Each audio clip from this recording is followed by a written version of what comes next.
Welcome to the Broken Anchor podcast. It is November 16th, 2020. And I think that this is the start of season 2 of the podcast. Season two of the podcast. Season exciting 1. but sad at the same time. Yeah, exciting but sad at the same time. Season 2 lasted 25 episodes. Season 1 lasted 25 episodes. Season 2 will hopefully last a little bit longer than 25 episodes. Hey, it lasted half a year.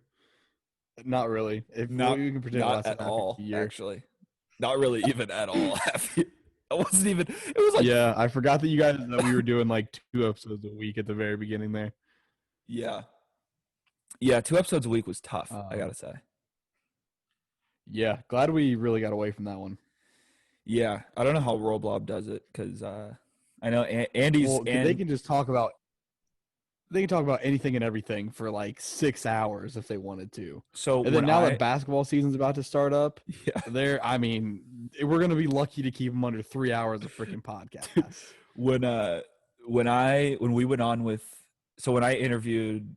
they interviewed me on Roblob, I was on for like an hour, like probably over an hour, and they just didn't like. I don't think they knew, like, they don't know how to end an interview. I think that's what I figured out. No. They will just do we keep really know talking. how to interview either? We just kind of let it. So the trick that I we figured just out run with out of it, topics. right? Well, so the trick that I figure out with it is, so whenever we have a guest on, we'll talk about it beforehand of like what points we want to hit with the interview and stuff like that, and then I'll have like a notepad by the camera so that I know kind of what points to hit, because I'm kind of the guy who navigates through the interview for us. And so when I hit that, I'll just make a point to you guys, because I know you guys had no idea like of when the end of the interview was. So the next question that I asked I would make a point to start it with, all right, so my last question is this, and then I would check with you guys. Yeah, I can probably tell you for sure that Cap and Andy definitely don't have that same setup, and they just kind of go with the punches and see what's happening. Yeah. Which, we don't have to get into everything, but big week for them coming up. Oh, because the basketball's back? Well, they got a big interview. Oh, well, we can't really say who it is because this is coming out on Monday, but I know that's we can't really get into it, but right. Big interview. Be on the lookout. It's this Wednesday. It's coming out, right? I believe that is the deal. Yeah. They nailed a big guess for sure. And I guess like more to focus on us, like I think season 2 is going to be a lot more season 1. So Dom he's been incredible, and he helped us out a lot and all that kind of stuff. But I think season 2 it's going to be a lot more of the personality of me and you. Like it's going to be more. Yeah. Like I think if we didn't talk about sports as much as we will, then we will spend the majority of our time trying to not talk about sports. Yeah, and we'll still not talk about sports. Like we'll still probably find other things to talk about. But, yeah. What kind of percentage do you think it's going to be? If you had to do like a ratio, I would say like 70-30. That's what I was going to say. I mean, 65. Obviously, 35. I feel like it's going to vary by week. I mean, we're getting into college basketball, but yeah. Well, you're going to see me too a lot because Marcus coming on now. Yeah. So Marcus and I are going to be doing like Twitter lives throughout the week. I think every Thursday with picks and stuff like that. So I think from me, you're going to be seeing a little bit more sports from me, and then from you, you're not really changing anything else, you personally, right? You're just going to hear more sports on this podcast, but yeah, we'll try and keep it. But I think like everybody who's been listening to this from the start, like I think our audience is probably 70-30 sports anyway, Probably. you know? So I'm not too worried Yeah. about I it. don't know. We'll see how it goes. We're Yeah. still learning every single episode. We'll feel it out. Yeah. I mean, that's the other, like, that's the other nice thing about this is that every time that me and you mess up on anything like organizational wise with Broken Anchor stuff, we can still just say like, oh, well, we're 23 years old. Like we could still pull But the see, we're at just what kids point do card. we stop having that excuse? Like, it's like, we're only a couple months in. Like, what? I thought Like, about oh that yeah, the we're other day. 10 years in. We're still learning. I thought about that the other day. I'm like, when can me and Ben stop using that excuse? But I don't know. It's gonna be fun, man. I'm excited to get into it because I think Yeah, but also we could be potentially. We're recording on Sunday, so numbers right, aren't officially in yet. But right. potentially the best week ever if we have a Yeah. good rest few hours here. It's gonna be tight. It is gonna be tight. It depends how Mahir's blog's doing when he posts later tonight. But Or yeah, if we it's put something on Reddit randomly, or no. Yeah, I Max mean, putting that burger blog on Reddit definitely helped. But Max's ranking on burgers was not he. It seems like he forgot a few big ones. I think he meant Gordo's was I said in the group chat I don't think Gordo's belongs on that list. I think it's good. I don't think it belongs on that. Have you ever had it before? No, I cannot speak on any of those places that he was on that list. It was. I think the list got a little bit too much flack. I think it was a pretty good list. The I think Gold golds Star on there was probably the. It's like it's like Dom's chili dog ranking, and he had a Sonic. that so Max having Gold Star on the burger blog is not as bad as Dom having Sonic on the chili blog in Cincinnati.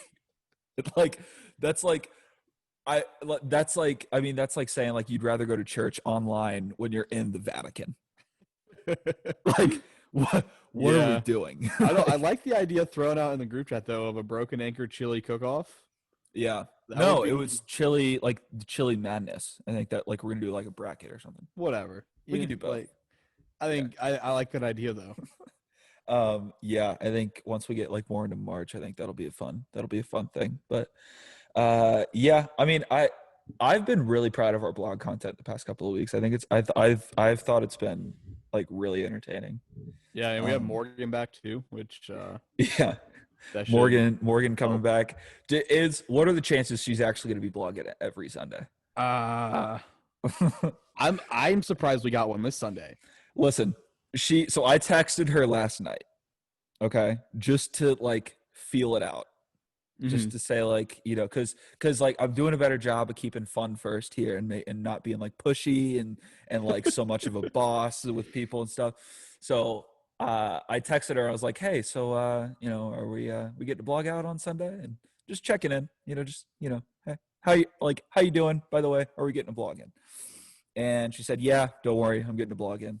And so I was like, okay, like, all right, oh, okay. See, and so some of the, I don't know, like, I'm not gonna say pressure or whatever, but on Morgan, she said, like, Right. for multiple weeks, yeah, I'm getting a blog out, like it's happening, Yeah.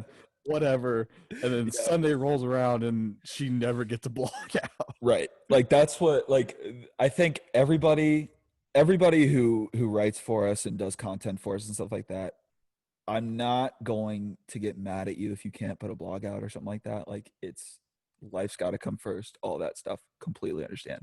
However, if you say you're going to do something and then you don't do it, then that's where we have an issue.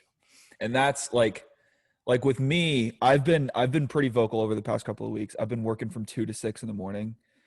So blogging for me, like I'll edit all the video content and like make sure that our podcasts are out on the right time and stuff like that. But blogging has taken a little bit of a backseat for the past 2 weeks. I think I've put out 4 blogs over the past 2 weeks. So Well, you should really figure that out. I should really get my shit together. Maybe if you would put more blogs out, we'd have 2,000 views by now. We probably would. We probably would. If we Because I missed mean, we that, haven't got your weekly ranking the Big East based on like I don't know, like well, I don't have to snowfall do that amounts in anymore. the month of November or something. I don't have to do that anymore now that we're getting basketball back in 10 days, 9 days. See, If but you're I feel like listening to you this have to put podcast out on Monday, one more random Big East one more ranking, just to like close the book like on it. just completely random. Like I don't know what you could do, I've but been thinking something about that's it. like so random that doesn't really make sense, Yeah. just to get the people going. I like the street names one was funny because like there were some people who got mad at first and then I would respond and say like it's the street, like it's not that big of a deal. It's the street name. And a lot of people are like, "Oh yeah, I guess that's a good point. Like why am I getting this bad You about could it?" rank them by like arena names.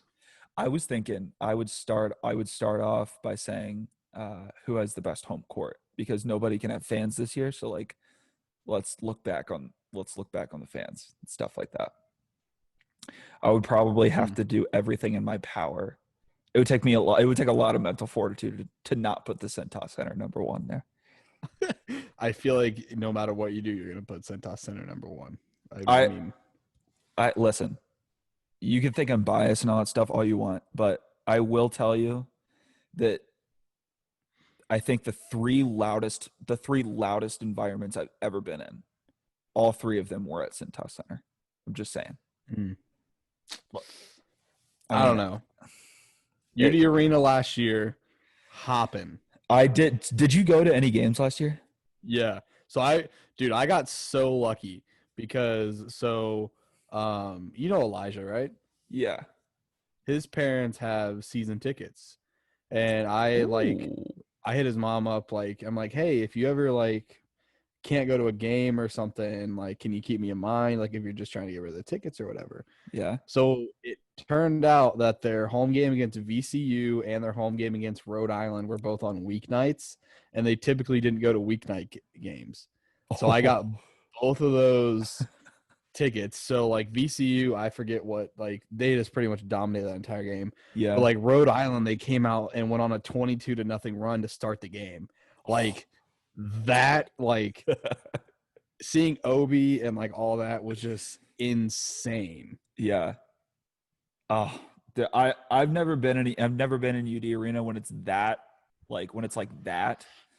But Or UD Arena back a few years ago in their first four game, with right. most unfair thing ever Yeah. to give UD a home game during the first four, Right. like most unfair thing ever. But Right. when Jordan Skybert hit the three to take the lead with like I don't know how many seconds are left, I've never felt that much energy in any sort of game ever. That Like year was pretty crazy too. Like that was when the riots at the ghetto became like a. So for anyone who's not from Dayton, the ghetto is what they call the student neighborhood, which apparently it's not allowed to be called the ghetto anymore.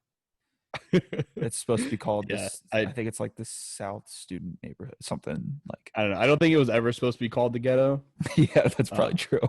but But yeah, so that was when people were like burning couches, and we were in high school, and that's people were going to to those parties to hang out and stuff. yeah, But uh, it yeah, was that was crazy. But you know what? You know what? It definitely that we know what tops them all. what. Little Raider round ball. You Hey, get the nut house going. hey, when the Nut House was born, when remember Deshaun Wood? Remember when Brad Brownell took him to the dance for the first time in like 20 years or something like that? Yeah, Hey, that was an electric year. People forget that. They beat yeah. Butler and they There. were I number mean, 9 in the they've country. had some good crowds. So when Like, Butler was number 9 in the country and they beat him at the Nutter Center, I just want to say mhm. I was the junior Raider of the game and I got to go on the court for that. I got to put on a sweatshirt. I got to take a picture with Rowdy Raider. Yeah. Is that Rowdy? The Yeah, mascot? Yeah, I got to take a picture, got the right state yeah. sweater on. It's Yeah. It's crazy. wow, Crazy. Biggest moment of my life. incredible. Biggest moment of my life to present You day. could say you led Wright State to victory that game. If I'm not there, that game probably doesn't happen. Probably not. Saying. Just saying. I'm surprised you aren't there like their Hall of Fame or something yet. I know. I need a statue. When's the statue coming? Red State probably can't pay for a statue. Um, Probably but not. probably not. Yeah, definitely not in their budget. But yeah, dude, maybe I will rank the Big East by home courts. But I've been thinking about writing a blog on that, and then writing a blog on how I think the Horizon League is actually the grittiest conference in the country. Because like the Horizon, so what the Big Ten is to the MAC, the Horizon, like the MAC is to the Horizon League. The Horizon League, I don't know. They're not a terrible conference. They're really not. They're like, just adding NKU was a big deal. Yeah. I don't know. I don't know how to describe the Horizon League. It's just it's the grittier version of the MAC, because like people look at the best school in the Horizon League, and one person every single year will always say, why don't they just go to the MAC? Like every single year this happens. You hear it for Wright State periodically of like, man, it would really help them if they were in the MAC. And then if you hear people who are Cincinnati fans, they will tell you, oh, the Big Ten would be so much better if Cincinnati was in it. Yeah. I don't know. I think Cincinnati's not in the MAC. Eventually NKU is going to leave the Horizon League. I don't know where they go. I don't even know. I think they eventually leave. Kentucky is a little south for the MAC, I think. Yeah, probably. Yeah. But I think they'll eventually, I mean, they're a good program year in and year out. Yeah. That's true. But I don't know. Brandon had him rolling for a little bit. Yeah. But I think we have a big merch drop coming within probably the next week. Yeah. That the Big East fans might be yeah, so that's the other thing I'm really horny about. Yeah. So that's the other thing that that we're it's a little bit of a tease, for the that's a term in the biz, Ben. A little tease for the people. There we go. Right before college basketball starts, we got a pretty fun shirt that we're dropping that I'm pretty excited about. I haven't even showed you the design. I have not seen it. I've only heard talks about it. I've been thinking about not showing. I don't think I'm even going to show Andy and Cap before we drop it. Oh man, that's huge. I think I'm just going to drop it. I'm really excited about it. You're just going to drop it on them. It's not even on like our Canva or anything like that. Like Max hasn't seen it. Nobody has seen it except for me. Just saying. It's gonna be electric. So that either means it's gonna be really good or it's gonna absolutely suck. Yeah. Well, that's why you said you came on to the Pro Connect in the first place, is to ensure that I didn't do anything too stupid. So yeah, so I should probably see that within the next week. You should probably see that within the next 24 hours. But yeah. Okay, maybe I will show it to you. I'll show it to you once we get off air. But yeah, I'm excited for college basketball. I didn't think – I put out a tweet earlier this week that we were I was like, guys, we finally made it to college basketball. We're like, I didn't think we would make it. This is incredible. Like, guys, we're back. It was like a sentimental thing. And people tweeted back at me. They were like, don't jinx it. Take the tweet. Like, don't say it. Yeah. Yet. I don't know. It's like, as a UD fan, like, and I mean, my other team, obviously I pay attention to Wright State because, I go there, went there. Underrated program. Fan. Underrated program now. Really is. Obviously, I'm a West Virginia fan too. Makes no sense at all. Hey, man, it is what it is. Don't hate. But you've said that for your entire life. Of like, Ben, why are you a West Virginia fan? You're the only person who has gotten away with saying, "Hey, it is what it is." Okay. All right. So football wise, Yeah. it was Pat McAfee, uh, um, Pat White. Pat White. Yeah. I can't remember the running back's name right now. Slater. Maybe. So okay. So that era of Okay. West Virginia football, So you hopped on and them. then yeah, basketball wise was more like okay. So UD had a transfer, Jawan Staten. Right. He transferred to West Virginia. Right. Started watching West Virginia, and then here we are. Then you're hooked. And you're hooked. Um, Okay, that makes more sense.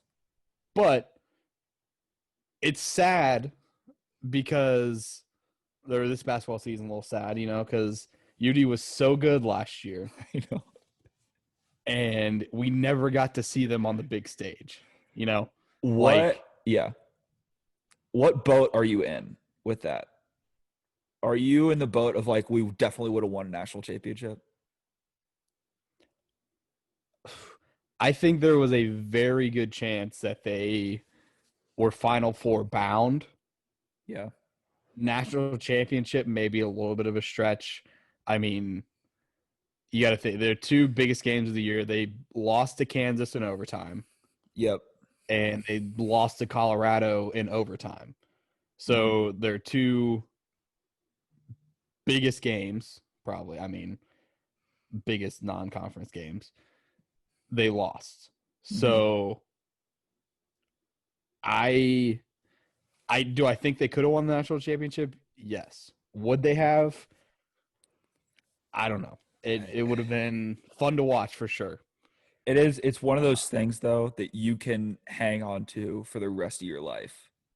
I was saying now. It's like, oh well, yeah. If someone says like, oh, never won a national championship, you can forever say, You oh well, remember we would have. 2020? We would have in 2019. Yeah. Absolutely, we would have. But no, I think they'll be a good team this year. It should be. Obviously losing Obi is Yeah, huge. that stings a little bit. Yeah, But they still have Jalen Crutcher. yeah, They still have Rodney Chapman, Ibby Watson. yeah, They got Chase Johnson back, who they lost like 4 or 5 games into last season. yeah. Um, He'll help. so it should be. Will they be as good as last year? Probably not. I'm not. I'm never gonna say never, but Do you know who I would have loved to see a game with is peak John Morant at Murray State versus peak Obi at Dayton. I think those two teams. I think that would have been an incredible game. see, yeah, what? But like people, Obi Watson was Obi Toppin. What the Oh, fuck? Obi Watson. Obi Toppin was Yeah. only so good because of Jalen Crutcher. Right. Like people don't realize how good Jalen Crutcher actually is. He's at very basketball. underrated. He's very underrated. Like you have to remember, it wasn't Obi taking the shots at the end of basketball games. Jalen Crutcher or Jalen Clutcher, as the people say. He was the one taking those shots at the end of the game. Was that at Rhode Island that he hit that one shot to win a game? There were a few. He hit the one to send the Kansas game into overtime. Yeah. I think it was at Rhode Island Yeah. that he. Yeah, it was. Yeah. But I don't know. Basketball season should be fun. That Kansas game last year is the reason that I think that I would probably say that Dayton screams like last year's Dayton team screamed like second round exit for me.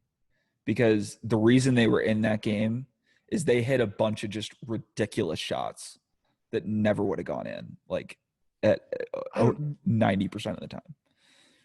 I think Azumbuke, if you get another shot at Kansas, Azumbuke just goes to work. I think. I don't know. Dayton was such a good 3-point. Like they were such a good shooting team the entire season. Like right. I think they constantly shot over 50% in games. Yeah. Like and then 40+% from 3 as a team. Yeah. And then you had Trey Landers who really came like he was so much better than he had been the past 3 seasons before that. Like defensively, I think he was one of the best like players in the country. defensively. Offensively, he had his moments. Defensively, Ben. if you needed somebody to rebound the basketball and give you 100% effort the entire game, Yeah. that's your guy. I think he's one of those guys where the energy and momentum that a program has can change drastically how a player plays. Yeah. Because like that's a lot of the thing in college sports of like if you get a coach in there who makes people believe, you got one guy in there who's a special talent that rallies everybody around you and you play so much Yeah. better. I think Dayton. So I think Rothstein had him third in the A10 for the preseason. Yeah. I mean, mean, I'm not going to say that isn't valid. yeah. I think they're going to mean, take a big step back, and I think everybody in Dayton is going to be like disappointed because they're like, well, this is not what we expect for the long-standing tradition of Dayton basketball. It's like, you guys were a 500 team 2 years ago. Let's calm it down. Yeah. To go from Anthony Grant's first, was that his third season last season? I believe third or fourth, I believe. Yeah. So the first couple seasons, not a good basketball program. Right. And then you go from, I think, barely over 500 to, one of arguably the best team in the country. Well, I mean, so that's did Obi tough. Toppin not play in years past? Like it seems like he just came out of nowhere. No, I'm pretty sure he played the season beforehand, but obviously he something happened between. Was he a junior I want to say he was a sophomore or sophomore? I don't know. Whatever. Something happened. Like he just bulked up, like really worked on his game, and just yeah. I don't know. It worked out really well for his brother, because now his brother transferred to Kentucky, pretty much off of hoping that he can turn into his brother.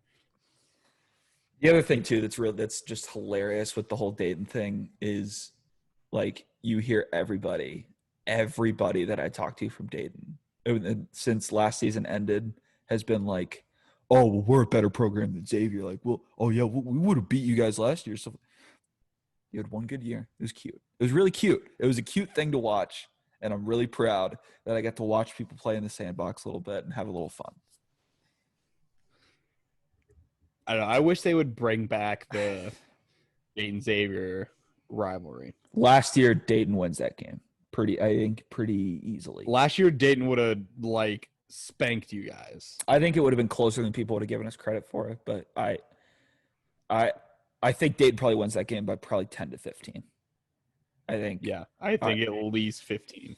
Now, this year, Ben, Xavier's the most underrated team in the Big East. They're the most underrated team in the Big East. No one's given them any credit, and we're going to shock some people this year. I mean, maybe you guys will. I don't know. This season is very, very weird. Yeah, because you don't really know. Are there crowds? Huh? Are there crowds? How many people are allowed in? I have no idea. I think it probably depends on the conference, kind of like college football. But well, now they have Dayton's. I think a team that will struggle not having a crowd because they are. But see, that's one of those things though that that's an argument that people make, and then they're like, "Oh, but Dayton's a really good program. They're like, one of the elite programs in the country." Like, you can't say that and then still say like, "Oh, well, the crowd makes a big difference." Well, but for Dayton fans literally travel wherever. Right. Like when they play in Maui over like Thanksgiving break, 90% of the people in the stands are Dayton fans. Yeah. Like that they do they're well. Like the Dayton fan base is something that I actually think makes a difference in especially close games. Yeah. Now, I think, I think Dayton's going to be a decent basketball program. Now, they won't be as good as they are last year. It's just is what it is. Just is what it is. But I think some of these teams that win games because of the crowd and these like high pressure, close situations will struggle. Yeah. I I agree. I mean, I think this whole Bubbleville thing is going to be interesting to see. It's like 40 teams playing, 45 games in 11 days. And Is that actually that's, happening? I believe, yes, Hmm. maybe, possibly, Hey, but didn't I see like two of the first couple games on Xavier's schedule are now possibly in jeopardy? so Oakland has the Rona. They're Hmm. battling that. Who's the other And team? um, for some reason, I want to, maybe Eastern Kentucky, maybe No, was it Missouri State. No, that was last year. you guys? Is Bradley a team? Bradley. Yeah, there you go. Yeah. Yeah, maybe they have the. I think I haven't heard about anything with them, but Oakland, yeah, Oakland is struggling right now. But well, because that's the one thing that so Xavier's director of basketball operations, I think he's like assistant athletic director now, but he did an interview a couple of weeks ago, maybe like a month ago, saying like we can't like when people are saying like, oh, we'll just do the bubble, that just makes the most sense. It does in utopian society and all that kind of stuff, but when you have contracts with all these teams, like you can't just up and like void those contracts because like Yeah. Oakland coming to Cintas, we give them a lot of money for them to come to Cintas and play us. So for us to say like, oh, that's not Yeah. happening anymore, like that changes things. So And the part that adds another wrench in the situation is these are student athletes, mhm. not just athletes. Like they're supposed to be getting an education when they go to these universities. Now, what the education is in, that's another story. But that adds another, like, I think that's why they were pushing for if there's going to be a bubble, it's going to be after Thanksgiving, like December time, because technically school is not happening at that moment. Yeah, I don't know. So they don't. I mean, I don't know how much that played a factor in any decision making, Yeah, but I'm sure it had to on a like legal perspective. I mean, because I don't know how you can just be like, oh yeah, you're just gonna go stay in a hotel for yeah, 4 weeks. yeah. Yeah, Can't. all your classes are now going to be online, but the people that you actually had to go to class with, they still have to go. I know. Like Yeah, which I think that's going to be one of those things where on a college campus, the people who are actually plugged into the basketball team and plugged into what's going on would probably be okay with it. But for everybody else on that campus, they would be just just pissed off to a yeah, degree we haven't seen in quite a while. which I mean, it's a fair thing to be mad It about. is. It You is. know, you're getting these people already get special treatment. I Yes. mean, and then they're gonna give them even more special treatment. Like, oh, you don't actually have to come to class, but you, the normal person, still have to come to class, and your attendance is like mandatory. Mhm. You know, like I that's kind think of yeah, I think both arguments hold water in that like I understand that athletes are like I if you hear from a college athlete, they will tell you like my lifestyle is it's a full-time job and class and I go through everything all day. That is 100% true. Much respect to mm-hmm, all those people who play Division 1 sport. That's 100% true. It's also true that because of that you get I mean I don't know how like I'm assuming it's probably to a bigger degree at like Ohio State or Notre Dame or somewhere like that. But at Xavier, basketball players are a big deal. Like if Travis Steele is walking around campus, I like that's I I can't contain anything. Like that's I am Yeah, no, afraid of it's him. Like I'm afraid of talking to him. I yeah, no, it's I mean, it's a and I'm sure they've had to struggle with all these issues yeah coming up with how they're playing the season and yeah. all A- this stuff. And it's get like I think the camp of people who are saying that a basketball season is not going to happen, they're going to play basketball. They're going to figure it out, and we're going to get a Yeah. basketball season. But I think the only thing that gets weird is the whole March Madness thing. Because I mean, you're going to have teams, probably good teams, that don't play more than 15 games. so Um, and you have to, is that enough to put them in the tournament? I think at by the time we get to March, this is my take on it. I think by the time we get to March, this whole Corona thing, I think we're gonna have a pretty good handle on it because like cases are going up a lot, so I think the country is gonna hit bottom again. I don't think it's gonna be as bad as what March was. Maybe it is. I haven't seen the numbers, but all I've heard They're is not like good. I'm potentially not going to have a job here in a little bit if things keep really, going the way they are. really. Yeah, I mean, so they came to us Tuesday and we're like, okay, we're gonna have all these meetings to basically.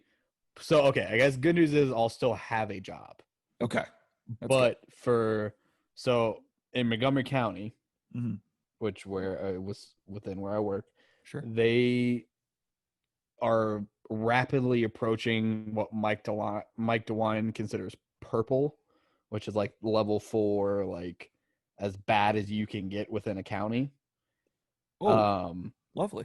and if that happens, they close rec centers and all non-essential kind of things. And this would be like a 6-week shutdown. Oh, So like Tuesday, we got all this thing like you're gonna have a meeting Thursday. You're gonna talk about all these potential options, like blah blah blah. Like if we reach purple, like here's what's gonna go down. yeah, And so they hit us with a list on Thursday at like 1:30 after we had these meetings of all these jobs that we could do, yeah. and we had to make a decision that day what we were gonna do when they called us, and it was all based off seniority. So like you could be like, man, I really want to do this, but they could not be there by the time you got it. Oh So like my the God. jobs were like airport shuttle driver, alley and vacant lot attendant. Where Oh, like I'm pretty sure you just clean up vacant lots and alleys around the city of Dayton. oh, that's got to be Um, terrible. yeah. Trash can and recycling bin assembler. Assembler, like you Um, put together trash yeah, cans. Oh, yes. Janitorial services and like golf course maintenance. oh, Um, you're back, Ben. yeah, so I was thinking, I'm like, okay, golf course maintenance, like it's only like 10 minutes from my house, Yeah, like I already had to do this once this year, like right. it really shouldn't be that bad. Yeah, So they get to me, and the other job I was thinking was trash can or recycling bin assembler, because that right. cannot be a hard job. No, I could be very wrong. yeah. I could I be very, very wrong. I think putting together a trash can is something. Now, are we talking just like is it just literally like putting together those cardboard ones, or is it just like making the plastic ones? Like the plastic one. So I'm assuming it's putting on wheels and like the lid. Oh, that's So easy. probably not very hard. Yeah. Yeah, you could do that. So so they call me and Okay. they're like, "Hey, do you want me to give you the spiel or like or do you know what you want to do already?" I'm like, "I think I know what I want to do." And they're like, "Okay, I will tell you the golf course is the only one that's full." So I'm like, "All right, there went plan A." So I'm like, "All Yeah. right, I guess I'm going to be assembling trash cans and recycling bins." But that is only if Montgomery County hits purple. Right. But Well, so it's what will your job title rapidly then approaching be? that. What is the job title Huh? of someone who assembles trash cans? I'm I don't really know. I don't Mm, I don't know if those are actual job titles, but like I'm assuming that's like not an actual city of Dayton job. I'm assuming that's like a temp job. right. Like to me, that doesn't seem something that the city would actively put on their website and be like, oh, they might put on their website, but it's like a temp job. You know what I'm saying? Yeah, it's not like a Like, career job. yeah. Yeah, But yeah. I don't know. I'm kind of in the boat. I understand that the coronavirus has been terrible and it's killed all these people, and I get it and all this kind of stuff. But you kind of get the feeling that we're starting to get the hang of it a little bit. Like we're starting to understand it. And that's based on no facts for me. It's just based on a literal vibe when I walk down the street. It's like, all I right. don't know. I don't necessarily agree with you. I think people have just gotten too lax on things. You know what it is? You know what it is? So the Browns game just finished up. Nick Chubb had an opportunity to run it in at the end zone and cover for the Browns. Game would have been over. Browns would have won. They would have covered. Would have been great. He ran out at the 1-yard line. That's what it feels like we did. Like we almost had it, but then we messed around and took it for granted a little bit, and now it's coming back. Yeah, I don't know. It'll be interesting to see how things go. But hey, sports are here. That's all that matters. Listen. I'm so happy sports are here. College basketball being back. Watching if Xavier Oakland happens, watching that on a TV, I might tear up a little bit. There's a good opportunity that I might tear up just a tad bit. Dude. Okay. So the Masters. Did you watch any of that? I've been meaning to ask you about this. Oh, buddy. What in the hell happened? I have been waiting ever since we got on this podcast.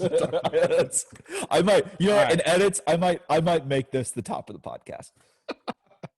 What the hell? What do you want to know? What do you want to know? Okay. Three trips to the water, Tiger? 3? Yeah. That okay. I haven't done that, Ben. Are you sure? When we've gone golfing, I have not gone to the water 3 times in one hole. I go to the water like 5 to 6 times around. That's what that I'll own up to. But 3 times in a hole, Tiger? Dude, that was a tough moment to watch. But then so 12th hole at Augusta National, known as one of the hardest holes to come and hit a good golf shot at on a Sunday with the wind, amen, corn. Everything going on. Amen. Yeah. Seeing balls go in the water on Sunday, common. One of the prettiest holes in the world too. It is. Yeah. So seeing the first ball go in the water, I mean, I'm not going to say you expected it out of Tiger, but he had not been playing well with this round, with this year going on. Clearly bothering him. Yeah. Even going back to yesterday.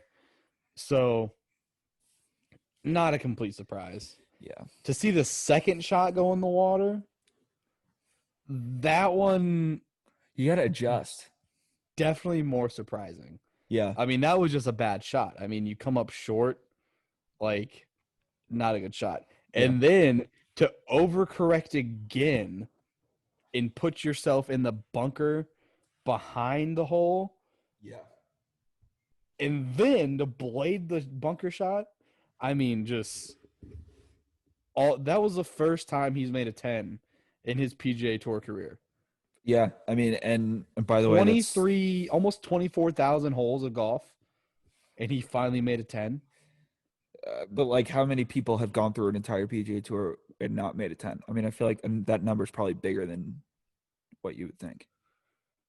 I mean, probably, but like Tiger Woods, I mean, he's had his bad moments. I mean, that it's now finally like, I know it's like a milestone, not a good one. It's one of those things where, and it's not even tight. It's Tiger at Augusta. So you expect Tiger's, I mean, that's year in and year out. Tiger always, like the Masters, he always comes up big for. And yeah, like he'd probably play the course in his in the dark, and shoot better than I could, broad daylight, I just don't understand how that happens. And I mean, I'm glad that you Well, can say, I'm glad that you said that as a like an actual golfer who knows stuff, because like to the naked eye, a lot of people would probably say, how the hell does that even happen? And I mean, 3 bad shots in a row from him.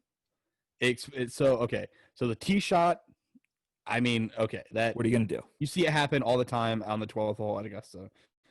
Okay, tee shot, understandable. I mean, the wind, which his excuse after the round after that, he played the wrong wind. Just add it to the arsenal of excuses for a golfer. Like, He played he's the giving us wrong some great. wind. I mean, What? you could say your glutes aren't firing. You played the wrong wind. I mean, he Wait a just keeps minute. giving us ammo. Your glutes aren't firing? People say that? Yeah, Oh. yeah. Did you see the question that someone asked Dustin Johnson today? Or maybe it was the other day of like, hey, what is Hold your on, we'll get real to Dustin Okay. Johnson in a second. We'll get to Okay. Dustin Johnson in a second. Okay. Finish on Tiger. Okay. So tee shot, understandable. I mean, one of the toughest tee shots in the world. Yeah. For it is what it is. The second shot, or I guess the third at that point, but yeah. the second ball in the water, that one is a question mark to me. Yeah. I don't know how you just don't throw it past the flag, because you can generate spin. I just don't know how you don't throw it past the flag, let it spin back, or even if it's just a little bit long. I don't Yeah. understand that. And then to be so scared Tiger Woods, for somebody so scared for all the rounds he's played there, all the times he's played the 12th hole. Yeah. So put it in the bunker on the back of the green. Yeah. How do you do that? I don't know. I mean, the shot after that was bad, but that wasn't necessarily because it was more because like did you see the stance that he had on that shot? Yeah, it was pretty. Yeah. I don't know how he did that with his back. Yeah. Like Yeah. I mean, so let me ask you this. There was is that on so back to the water thing. Is the second and third time in the water, is that more on him or is that more on the caddy? Second time in the water. I would say more on him. There's no way that they didn't have a distance that they knew and that they liked. Right. Because he could have dropped anywhere within the flag stick, like there. So to me, that's more on him. Okay. Third time in the water, I would say on him, a little bit of on him and bad luck because he didn't have a good stance in the bunker. So on him because he put it in the bunker. Right. Bad luck because he had to stand, I think, with like 1 foot out of the bunker that was like up here and other foot and make a swing. I mean, he just did not do himself any favors there. But then to birdie 5 out of the last 6 holes after that moment, dude, I mean, that's the stat that no one's talking about here. It's like, what the hell? What in the hell? Put him as a lock to win next year. Oh. I mean, he found it. I don't know. I don't know. I think there was just too much golf happening too soon after Thursday's round. Yeah. That because he played 9 holes on Friday because of the weather delay from Thursday. And then he went out and played, 27 on Saturday. And it was towards the back 9 on Saturday where his back started to get tight. And he just couldn't do anything. So I mean, that makes sense. Like if you're playing, you can't play major level golf for that long. Yeah, just unfortunate kind of break there for him. But then you get Dustin Johnson, your boy, best Masters ever. I was ready to cry. Oh, I was ready to cry. Dustin Johnson. I wish he was I wish we were related. I wish you were what? related. I mean, we share the same last name. I mean, I wish there was more You probably more are. to it. I mean, it's Johnson, so it goes back, so far, right? Yeah, but I mean that I I mean there's a chance, but I don't like the chance, you know. Is it even Um worth doing like genealogy for you? Because it's just Johnson, so it's like somebody did it in our family a long time ago. Um and I don't remember how it turned out, but somebody did it in our okay. family like You'd probably have to stick when with I like was your younger. mom's side of the family, right? Like, does your mom No, have they like a did they did it unique on my last name? dad's side. They But did like, it on my dad's side. how do you even do that I don't ask me. I didn't do it. though? So, but Dustin Johnson, Dustin Johnson. Oh, hey, to see him finally close out his second major victory was incredible. yeah. I mean, that man has gone through it in the majors. I mean, The what was it? 2010 Whistling Straits, Yeah, the that four was putt at brutal. Chambers Bay. 2015 Chambers Bay. I Oh, mean, dude, Pebble Beach slash like I the four putt at Chambers to see him Bay. finally do it, put on the green jacket Yeah. was, and he is, dude. So back in July, this man went 80-80, and then next tournament he shot 78 opening round and withdrew for the second. Like he was playing such bad golf that like 2 week stretch, and then to come back, win like 4 times since then, and to get COVID. Like I Yeah. mean, it. Yeah. I mean, he came runner up at the PGA Championship, and then now to win the Masters. I It's he has played some incredible golf. yeah. It seems like he's always one of those guys who he's always in. He's one of the bigger names in golf, I think, and like he's always in contention. He's always kind of lurking around, and you kind of hear about him. Oh, Dustin Johnson's on the leaderboard. Yeah, that makes sense. Like see D Johnson on there, and it's like, oh yeah, that's about normal. But he like when you see the stat of like, oh, he's only won one major before this. Like what? Like, Yeah, really? How has that happened? But it seems yeah. like So he it's like finally him and Rory. Rory McIlroy is kind of in that same category. dude, Rory. Okay. So Rory's different. He's won a lot more majors, but he has never. He just can't do well at the Masters. Rory, Like I mean, yeah. yeah, I mean, this week he shot 3 over in the first round. He yeah, ended up being like tied for fifth to like. I mean, now he definitely would not have won it. Like DJ just played too good, right, but I mean, he had one bad day that took him out of the entire tournament. You right. know, and you know who I feel bad for though? Who do you feel bad for, Ben? Cameron Smith. Cameron Smith. Cameron All Smith. right, why do you feel bad for Cameron Smith? Who the hell is Cameron Smith, by the way? Time. What? Who the hell is Cameron Smith? Runner up. Oh, okay, gotcha. First time that anybody has ever shot 4 rounds in the 60s at the Masters, and you go on to lose by 5. You know how terrible that is? Like, How does that happen? I mean, that is so like that's a very DJ stat there. Yeah, I was gonna say. Like, yeah. Yeah, it's like, that's oh a very yeah, Dustin Johnson thing. you're the first one to shoot in the 60s, all 4 rounds. Yeah. Almost every other year, you would have been the champion. But Dustin Johnson's playing this week and kind of had to one up you. So, Oh man, I did not know that stat. That's unreal. Oh, yeah, I don't know. I mean, Yeah. I guess my question to you on the Masters is after seeing it in November and seeing like experiencing it and watching it, was it worse than would you like is it worse was it that much worse than April? give it to me in April all year round. Okay. I mean, November, I'm glad we got to have it. Right. The course still looked amazing, Right. but it didn't. I mean, the rain didn't help it Mhm. at all in terms of how the course looked.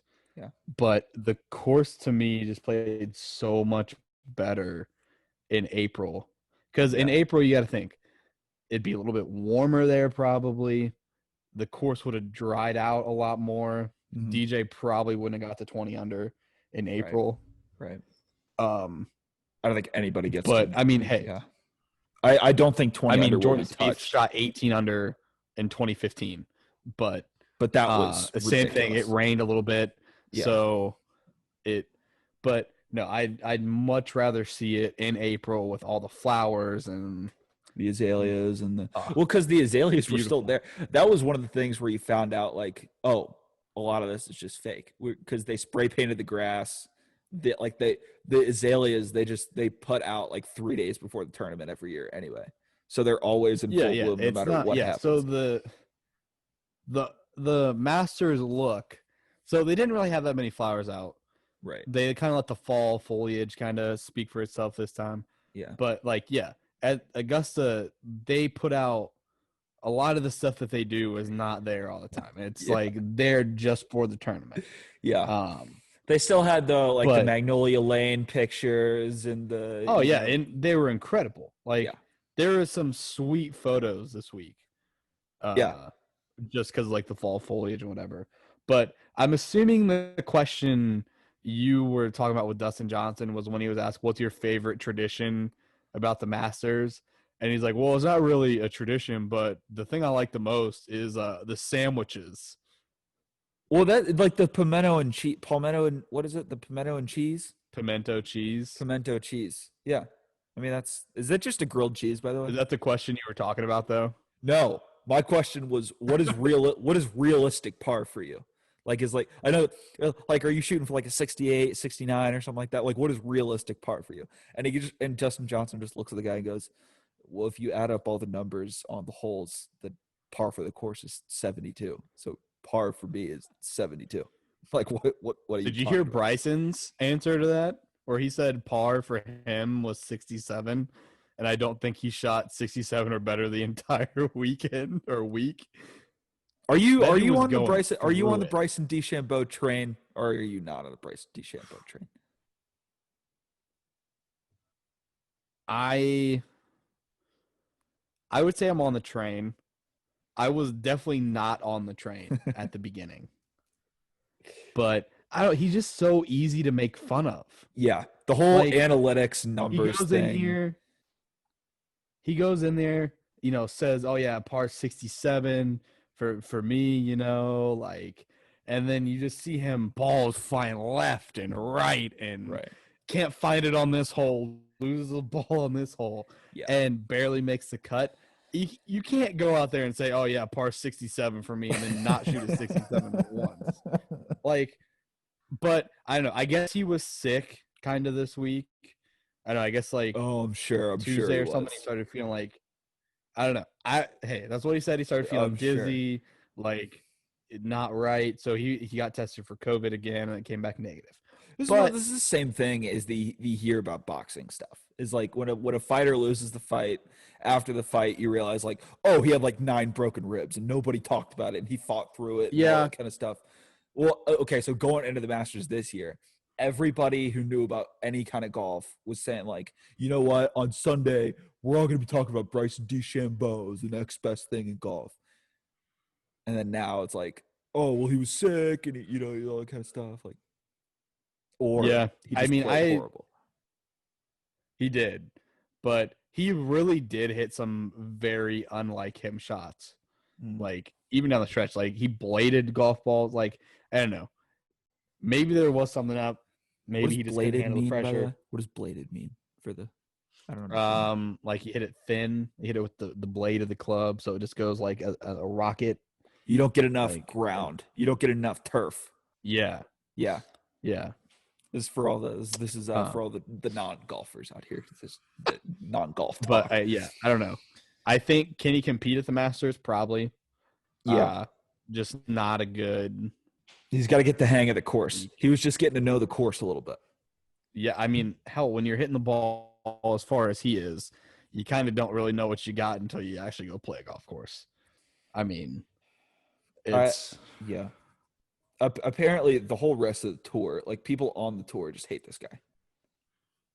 Like if you talk to those yeah, people, but I don't know when it's easy to make fun of him until he wins. yeah, I guess that's true. Like, like I think at the beginning, oh yeah, okay, he can hit it this far, blah blah blah. Yeah, But is it actually going to translate well on the golf course? I mean, because you look at the guys who do play or do the long drive competitions. yeah, You put normal golf clubs in their hand, they still hit it a freaking mile, but they right, can't put it all together. Like some part of their game isn't there.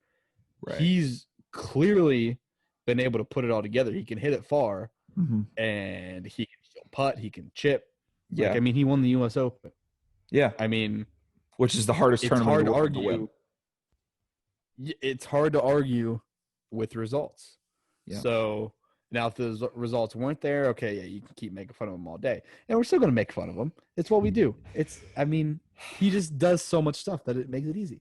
but But there were a lot of that. I heard one quote that was, I think Van Pelt might have said it. He said like, he's like, well, people were mad at Tiger when he first got on the tour because all people wanted to talk about was Tiger, and like they were getting a bunch of like other golfers were getting asked about Tiger a lot, and that annoyed them. And now yeah, other golfers being asked about Bryson a lot, and that annoys them. And I'm like, that has to be two just crazily different things because Bryson DeChambeau has won one major to this point, and he's yeah, done, he's had a good like 8 months and that kind of stuff, and that's all great. But his attitude and how he approaches the game and those, the analytics and the numbers and I'm going to shoot a 67's par for me and all that kind of stuff. And then but so that's different than I think people hated Tiger because Tiger is probably like, yeah, people are talking about me. Fucking deal with it. Like I will kick the crap out of you anyway. yeah. I mean, they're definitely getting talked about for two completely different reasons. Yes. I mean, Tiger because he was winning so many golf tournaments, like Bryson because of his process about going to win golf tournaments. I Yeah. mean, it's unlike anything any of these other players do. Yeah. Now, have people probably focused more on their numbers and everything because of Bryson? Yeah. Probably. But I mean, I one person that they probably need to stop asking about it is Brooks Koepka. Brooks. He's just not him and the media, I feel like are just constantly at odds. Like, I mean, there was a quote like about DJ like a few weeks or months ago about him only having like one major. Like, Yeah. I mean, that's just Brooks is not the person to act because he's just kind of like a troll. Like, he doesn't really care. So Brooks. he's gonna say stuff that like what? I know Brooks is a nice guy. Oh, he is, but like media wise, Mm. he like takes the digs, like kind of was saying like Bryson's on like steroids, like like Yeah. he's gonna say some things that But get the people going, he is and on I think it's steroids just though. to get the people going. Yeah. But either that or he's just a major asshole. I don't know, but But he is on steroids though. Bryson, DeChambeau. Yeah.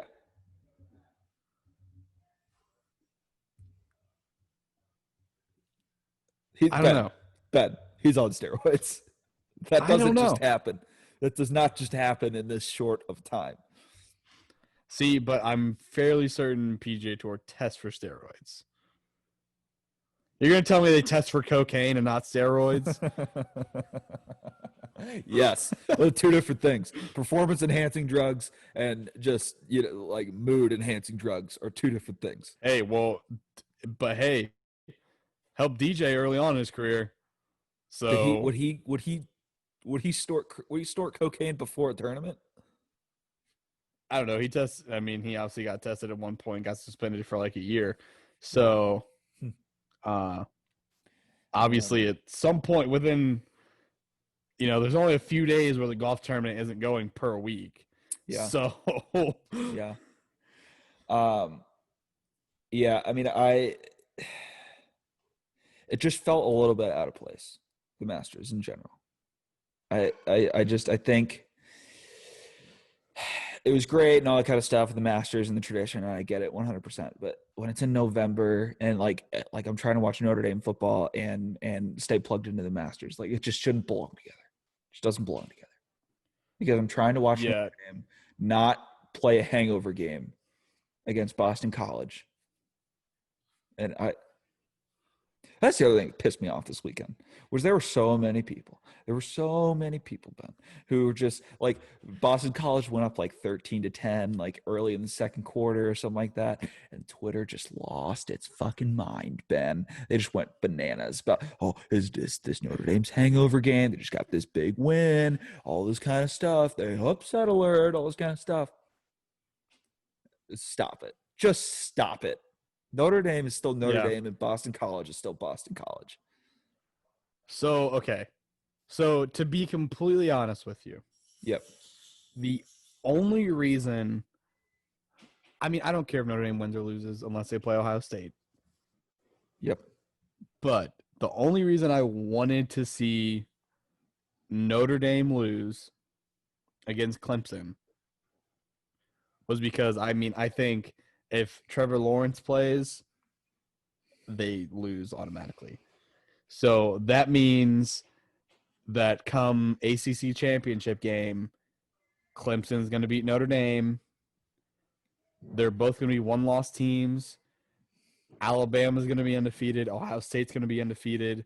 And that leaves no room for you see all these teams like, Cincinnati, BYU, like Coastal Carolina, like It's these kind of reasons where you got to put the playoff at 8 teams yeah, just that's to what shut these people up. odds are if Cincinnati plays one of these teams, they're probably going to get the break speed off of them. I mean, Cincinnati's a good football team, but like there's a difference between Alabama and Ohio State and Cincinnati. And But Notre Dame, by the way. I see okay. you excluded Notre Dame in that conversation. Alabama, Ohio State, and Notre Dame. Just add that in there. Continue. But there's a different. BYU. You're going to tell me BYU is as good as Alabama? No, Like that's the other thing is like it's just different bodies on the field. Like it is, but I don't think they should be. If there's any year that they were going to experiment with a playoff, I know they have it like locked into like 2022 that it's a 14 playoff, and they said they weren't going to look at any differences until then. But if there was any year to try something out, this is a year. well, the other thing too, I Like think this is the year for the 18 playoff in that you let the BYU, the Coastal, and the Cincinnati in for this year, and then you get the shit kicked out of them, and then you say like, then you just look back at the non-Power 5 schools and say, are we done? Are we done here? Are we good? yeah, but I for sure think after 2022 or whenever they reevaluate the playoff system, it should go to 6 teams, no matter what. I think 16. 6 teams. Yeah. So number 1 and number 2 get a bye, and then So you're saying, um, sorry. So you're saying yep. like so the Power 5 teams, so like the conference champion would go no matter what, and then there's one outlier. Ideally, because right now you got to think whoever wins the Pac-12 is not getting in if Clemson beats Notre Dame in the ACC championship. Are we letting a 6-0 Pac-12 champion in?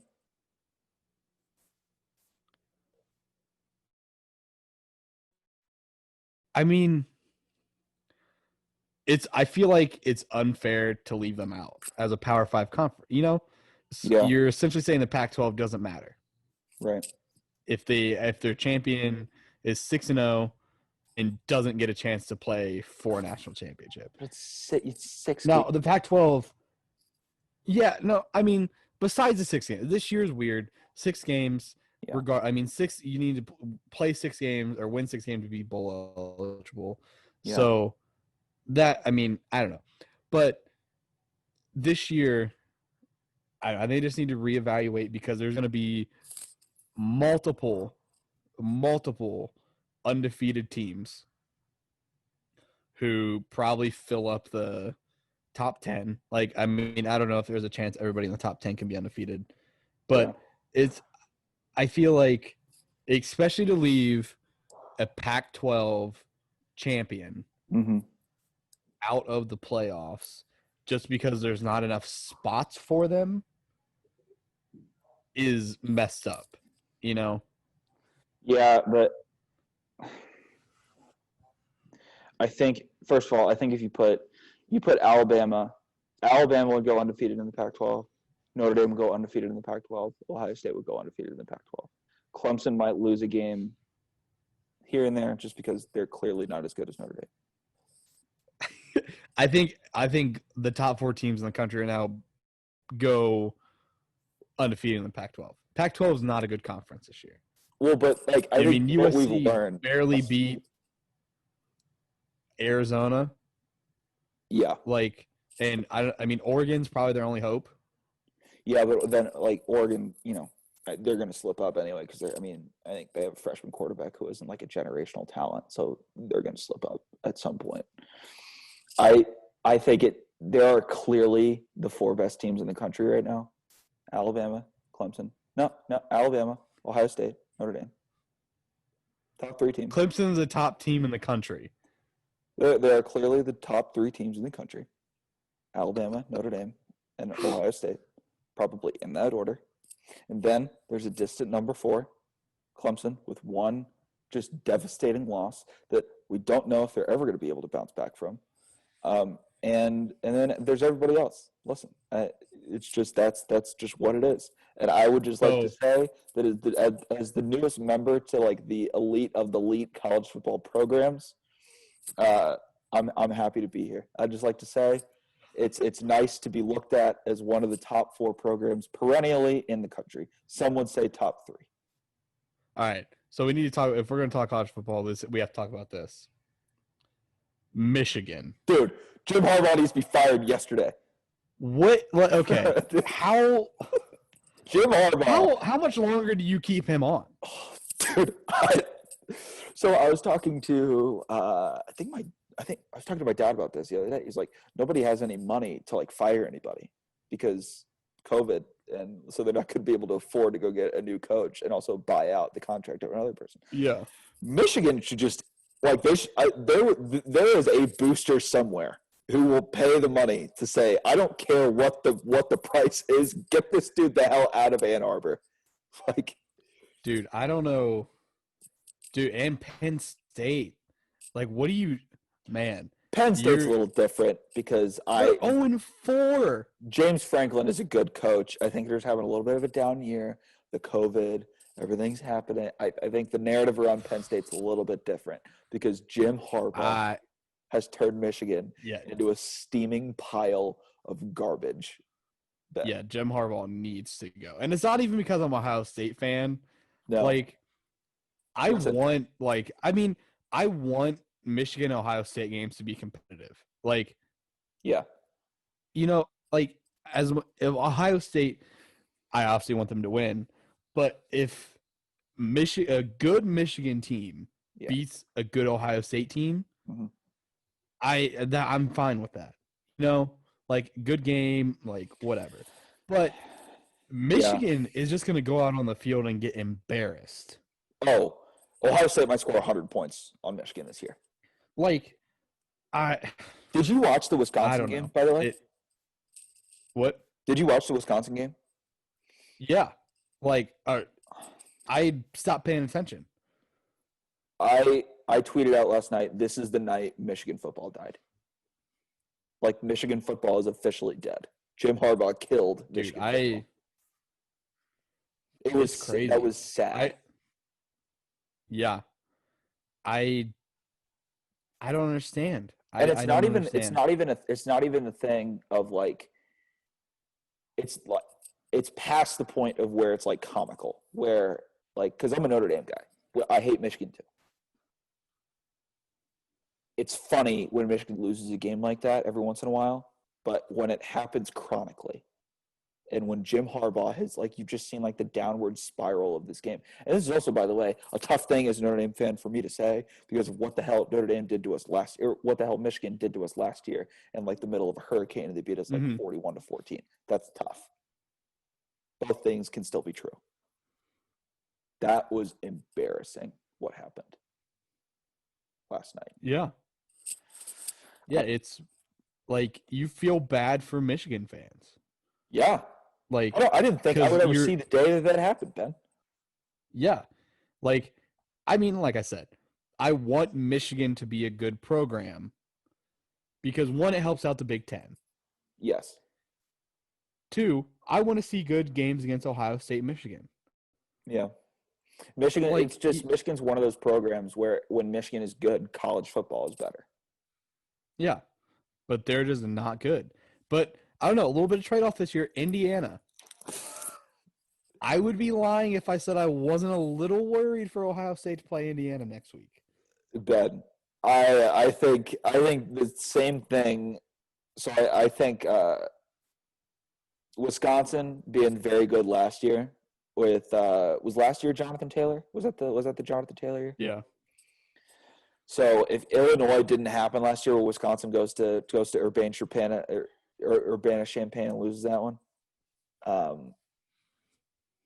and I think Wisconsin goes into Columbus and just gets the crap beat out of them last year. No, okay. I think this year, so Indiana is going to get a rude awakening. And by the way, you know this. I hate Ohio State with everything in my body. Every bone in my body, I hate them. Indiana's going to get the shit kicked out of them this week. If Ohio State plays a complete football game, it's not even going to be close. What I'm worried about is I'm not worried about Ohio State's offense in the slightest bit. Right. It's their defense. I think that like Alabama and Ohio State are very similar this year. They both have very high-powered offensives, right? But their defenses are where they're going to get hurt. So, I mean, Ohio State's defense was on the field way too long last week against Rutgers or whatever. Like they were on the field like till the fourth quarter. Yeah, they like, played are you kidding me? team. Like, they played an AAC team, and they were on the field in the fourth quarter. Like they had, you had Justin Fields out there still trying to like win you the football game, basically. Now, were they ever actually going to lose? No, but like it wasn't far enough away that like. If you're Ohio State, you got your starting quarterback on the field. If you got your starting quarterback on the field in the fourth quarter against Rutgers, something's wrong. So that's what I'm worried about. Indiana. I'm not worried about our offense. I'm worried about our defense, which has been horrendous. Yeah, I think. Yes, I agree with you. I think Ohio State played not great against Rutgers last week. I just feel like Indiana's this upstart, nice little cute program that they're building, and it's fun, it's nice. And they're just going to go into Columbus and just get their dreams crushed. Like it's just going to be sad. It's just going to be a sad thing to watch because I might go buy an Indiana shirt this week just so I can. I'm going to be fully on board with the Indiana train this week. It's just going to be, I don't know. I just feel like it's going to be sad. Yeah. All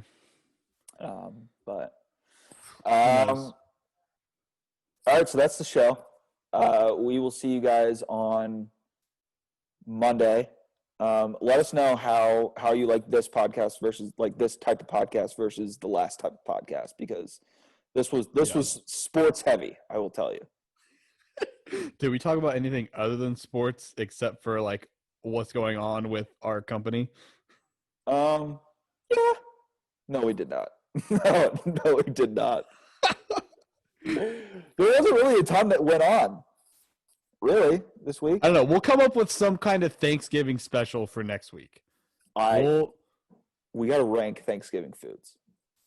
Yeah, we got to find a different way to rank Thanksgiving foods because every podcast in the country is going to be ranking Thanksgiving foods. Yeah, I'll call it right now. We'll go 70-30 on the non-sports, in favor of the non-sports next week on the podcast. That is not true at all. Because we'll tell each other that, and then next Sunday is going to come around, and we're going to be like, "Oh, dude, did you watch this game and this game and this game and this game?" It's just gonna. No, I'm calling it right now. 70-30. in favor of non-sports content. Dude, if Dom listens to this podcast, he's gonna be pissed off if he listens to this. He's not going to listen to it. He knows this is exactly what was going to happen. He's not going to listen to it. You know what, Dom? If you made it this far, secret word is pimento cheese. Yeah, pimento cheese. However you could. And by the way, if you spell it correctly, I know that you will have looked it up because there's no chance that he spells that correctly off the dome. And if we'll keep it up. If you find it or if you listen to this, tell us a word. Nice dinner coming to you whenever I see you again. Maybe that's how we'll keep Dom like just involved in the background. We'll just throw him a keyword every once in a while. Yeah, he's never gonna listen to it. He's never gonna listen. At least all the way through. No, I mean, no he's not shot gonna in listen hell. to this thing all. He's gonna hear college basketball and turn it off right away. But so that's the show. By the way, so this is the last thing, and then we'll end the show. So did you know that over half of our blog content is non-sports? I did, because you've been saying that multiple times over the last week. Oh yeah, I think I said that on Morning Coffee.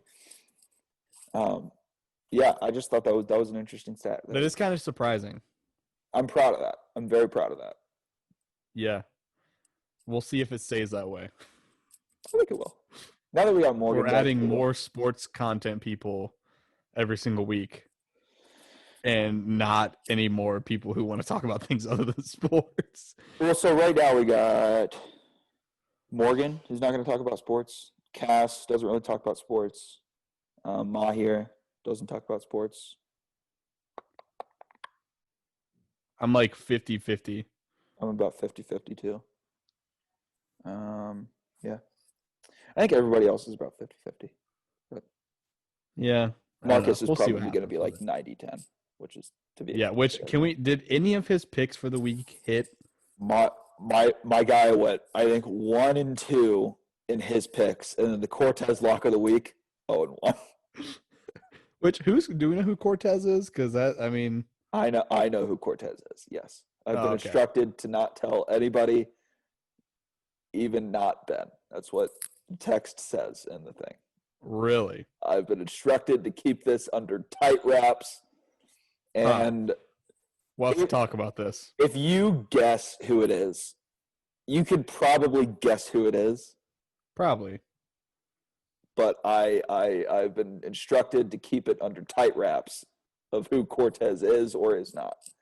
Because if there ever is a podcast that comes with the gambling thing, with Marcus and maybe me involved and stuff like that, then I think Cortez might be incorporated in some way, shape, or form. But for now, Cortez is a secret. Got it. Yeah. But Cortez is 0-1, and then I have not checked his picks for today, but yesterday did not go well for Marcus. But I'm excited that he's on. Yeah, for sure. I think he's a good addition. But okay, that's the show. That's the show.